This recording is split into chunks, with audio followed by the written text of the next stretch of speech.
Hello guys, एक बार फिर से हम लोग पिछले क्लास में स्वामी दयानंद सरस्वती के बारे में पढ़ रहे थे, लेकिन समय के अभाव के कारण ये जो पार्ट था आपका कम्प्लीटली फिनिश नहीं हो चुका था। तो इसमें 2-3 पैराग्राफ बच चुका था, ठीक है।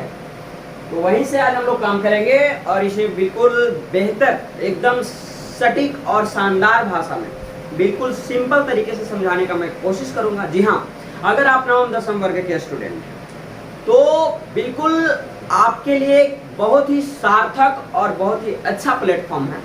और अगर आप दसम वर्ग में एक शानदार और एक बहुत ही बेहतर अंक अर्जित करना चाहते हैं तो इस चैनल, ये जो आपका चैनल, अपना ऑफिशियल चैनल बड़ा कैरियर है, आपके लिए बिल्कुल लाभकारी है।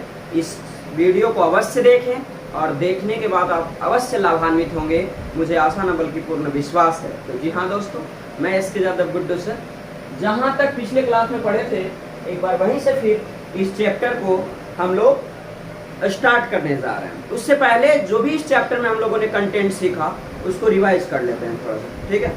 तो भाई आप लोग बताना कि इस चैप्टर का जो नाम था,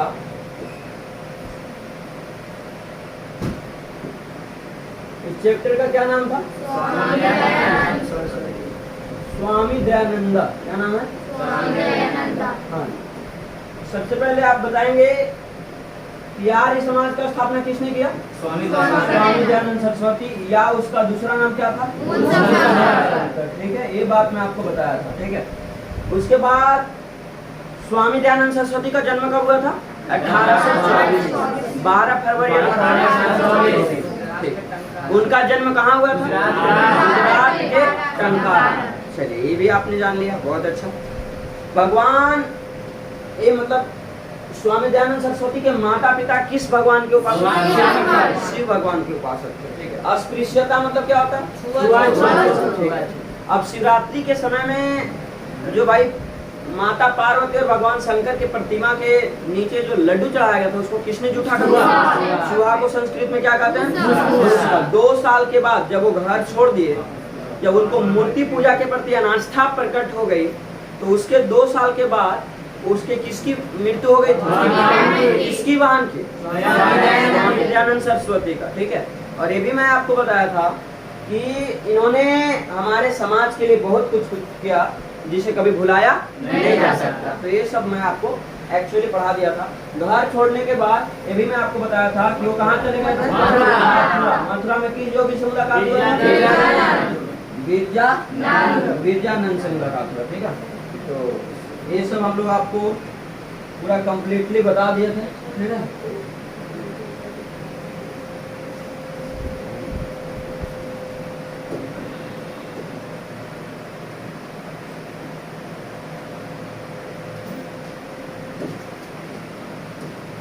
देखिए, अगला जो पैराग्राफ आपका बिल्कुल सिंपल है। कह रहा है स्त्री शिक्षा, विधवा विवाह से, मूर्ति पूजा खंड से, अस्पृश्यता, बाल विवाह से च निवारण ते महान प्रयास विभिन्न समाजे उद्धार को सहकृत। मतलब इन्होंने स्त्री शिक्षा पे जोर दिया। किस पे जोर दिया? स्त्री शिक्षा। उसके बाद इन्होंने आपको बताए थे विधवा पुनर्विवाह पे जोर दिया।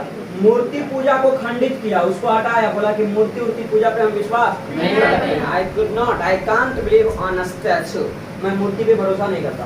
अस्पृश्यता मन क्या होता है? छुआछूत। इन्होंने छुआछूत को रोका, ठीक है ना। बाल विवाह, जिसको चाइल्ड मैरिज कहते हैं, इसको निवारण किया, ठीक है। मतलब जितने भी आपको मैंने बताया स्त्रियों को सही शिक्षा नहीं दी जाती थी, उनके बारे में इन्होंने कदम उठाया। विधवा पुनर्विवाह पे जोर दिया, मूर्ति पूजा के खंडित किया, छुआछूत का अंत किया, बाल विवाह को रोकने का प्रयास किया और उसका निवारण करने में सफल रहा। इस तरह से बहुत सारे महान कार्य करते हुए इन्होंने हमारे देश भारत के समाज के लिए बहुत कुछ किया, ठीक है।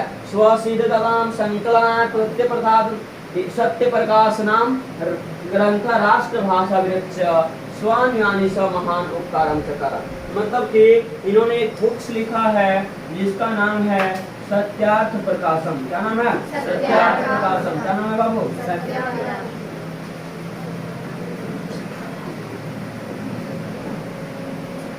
सत्यार्थ प्रकाशम। ठीक है, आपसे पूछा जाएगा, ये सवाल बहुत बार पूछे जाते हैं कि सत्यार्थ प्रकाशम जो है वो सत्यार्थ प्रकाशम के रचनाकार कौन है? स्वामी दयानंद सरस्वती। बहुत अच्छा। ठीक है, स्वामी दयानंद सरस्वती का एक बहुत ही अमूल्य और बहुत ही सबसे मतलब जो बहुत अच्छा इसको बेनिफिशियल कर सकते हैं, ठीक है, बहुत बढ़िया कंटेंट है इसमें। और उस बुक्स का, उस ग्रंथ का क्या नाम है? सत्यार्थ प्रकाशम। क्या नाम है? सत्यार्थ प्रकाशम। चलिए, ये जरूर आएगा सवाल, इसको आप एकदम मन में बैठा लीजिएगा, इसको एकदम माइंड में कब कर लेना है कि सत्यार्थ प्रकाशम के जो रचनाकार है या तो स्वामी दयानंद सरस्वती ऑप्शन रहेगा या क्या रहेगा? मूल जो रहेगा ऑप्शन के अकॉर्डिंग आप आंसर को चॉइस कर लें।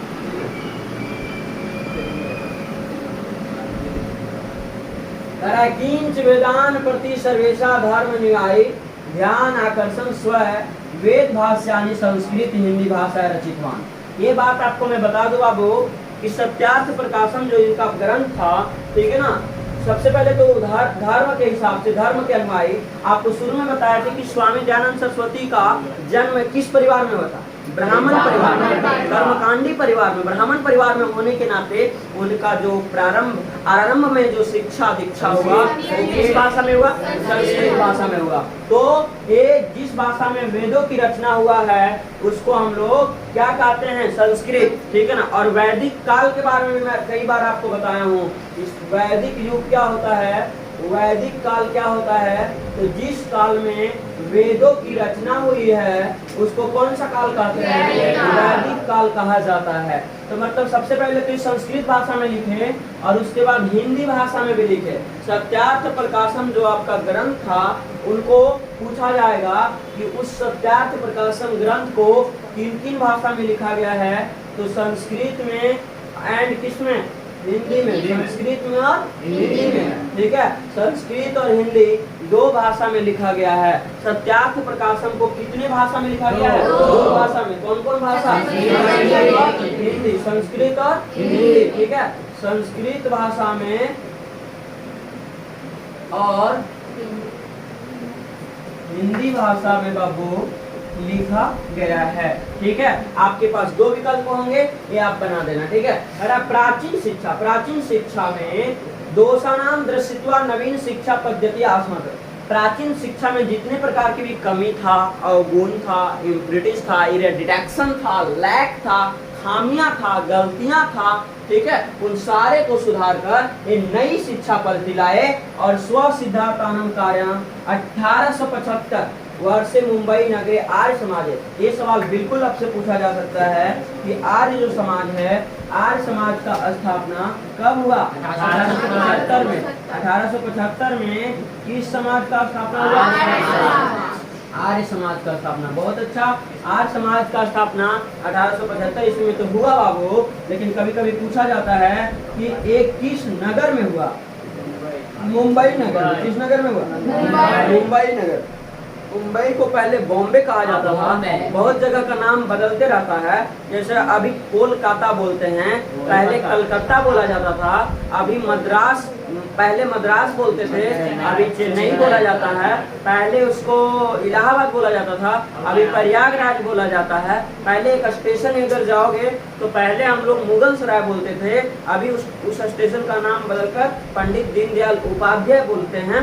तो अभी अभी लखनऊ का भी नाम का शिला विन्यास हो गया है, राम लखन पथ रखा जाएगा उसका। तो हर जगह का नाम जो है बेटा वो डे टू डे लाइफ में चेंज होते रहता है। तो 1875 में आर्य समाज का स्थापना किस नगर में हुआ? मुंबई नगर। कौन सा नगर में हुआ? मुंबई नगर में हुआ। ठीक है, ये चीज आप समझ लिया। आर्य समाज का संस्था जो है स्थापना कृत्वा अन्वयी कृत मूर्ति रूपेण समाज से संशोधन। आर्य समाज का स्थापना जो है समाज में संशोधन के लिए मूर्ति बनाकर उसका स्थापना किया गया आर्य समाज। देखो रियल में आर्य का मतलब होता क्या है, हम अभी बताते हैं आपको, ठीक है। आर्य का मतलब क्या होता है? आर्य का मतलब होता है सभ्य। आर्य का मतलब क्या होता है? सभ्य होता है, ठीक है।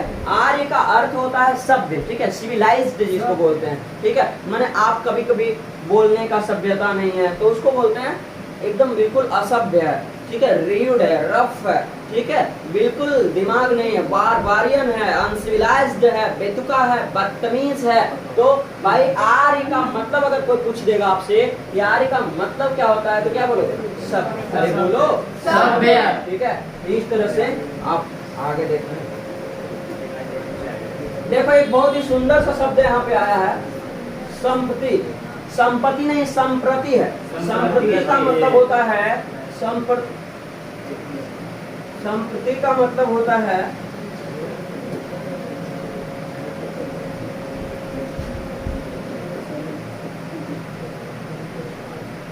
आजकल, जिसको इंग्लिश में नाउअडेज कहते हैं। क्या कहते हैं? नाउअडेज, ठीक है।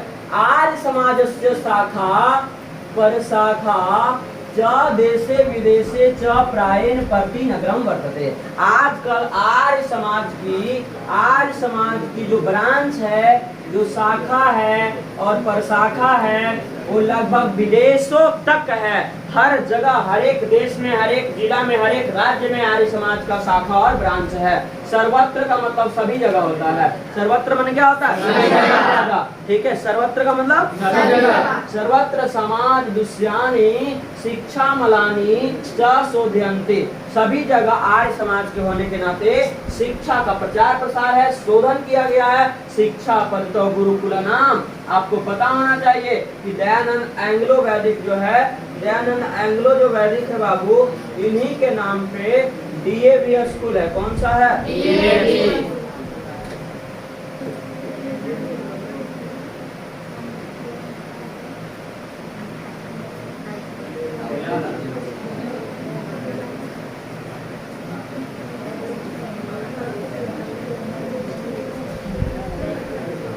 डीएवी जो स्कूल है, इसका फुल फॉर्म होता है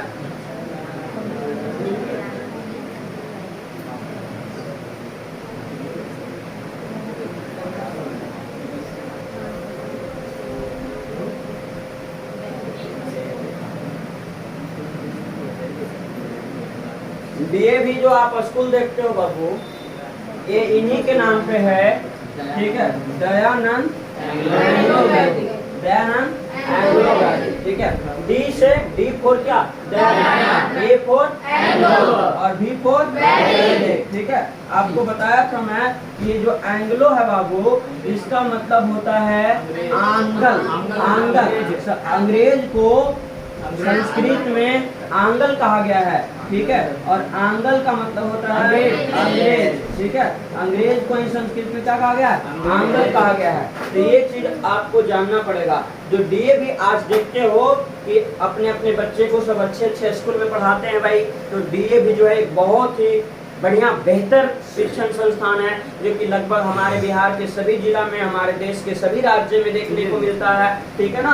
तो एक डीएवी जो स्कूल है वो दयानंद सरस्वती जी के नाम पे ही इस स्कूल का इस्टेब्लिश्ड हुआ है, स्थापना हुआ है। कभी भी कोई पूछेगा आप डीएवी में पढ़ते हो, डीएवी का पूरा नाम क्या है, तो दयानंद एंग्लो वैदिक। अब बोलोगे सर इसमें एंग्लो क्या होता है सर? तो एंग्लो अंग्रेज को कहा गया, क्योंकि ये अंग्रेज में ये स्कूल था, ब्रिटेन में था, ठीक है ना। अब देखो, अब बोलोगे वैदिक क्या होता है सर? तो अभी जस्ट मैंने बताया, जिस काल में, जिस युग में वेदों की रचना हुई है उसको क्या कहते हैं? वैदिक। और दयानंद तो नाम है, इसमें तो कोई समझने वाली बात नहीं है। तो दयानंद एंग्लो वैदिक अगर बोलेगा आपसे, अब इसका स्थापना कब किया गया था? 1883 में। कब किया गया था? 1883 ईस्वी में किया गया था, ठीक है। यहाँ पे साफ साफ लिखा है कि बहुत ही एक अच्छे गुरुकुल है डीएवी। डीएवी का फुल फॉर्म दयानंद एंग्लो वैदिक होता है। दयानंद एंग्लो क्या होता है? वैदिक। विद्यालय समूह स्वामी दयानंद विद्यो अनंत प्राप्त। इस विद्यालय की स्थापना के बाद स्वामी दयानंद सरस्वती जो है ना भाई, स्वामी दयानंद सरस्वती जो है इस दुनिया को छोड़कर चले गए थे। मतलब आपसे पूछा जाएगा कि स्वामी दयानंद सरस्वती का मृत्यु कब हुआ, तो क्या बोलोगे? 1883। देखो स्वामी दयानंद सरस्वती से रिलेटेड ईस्वी वाला क्वेश्चन 3 प्रकार का आएगा। सबसे पहले मैं आपको बता दूं,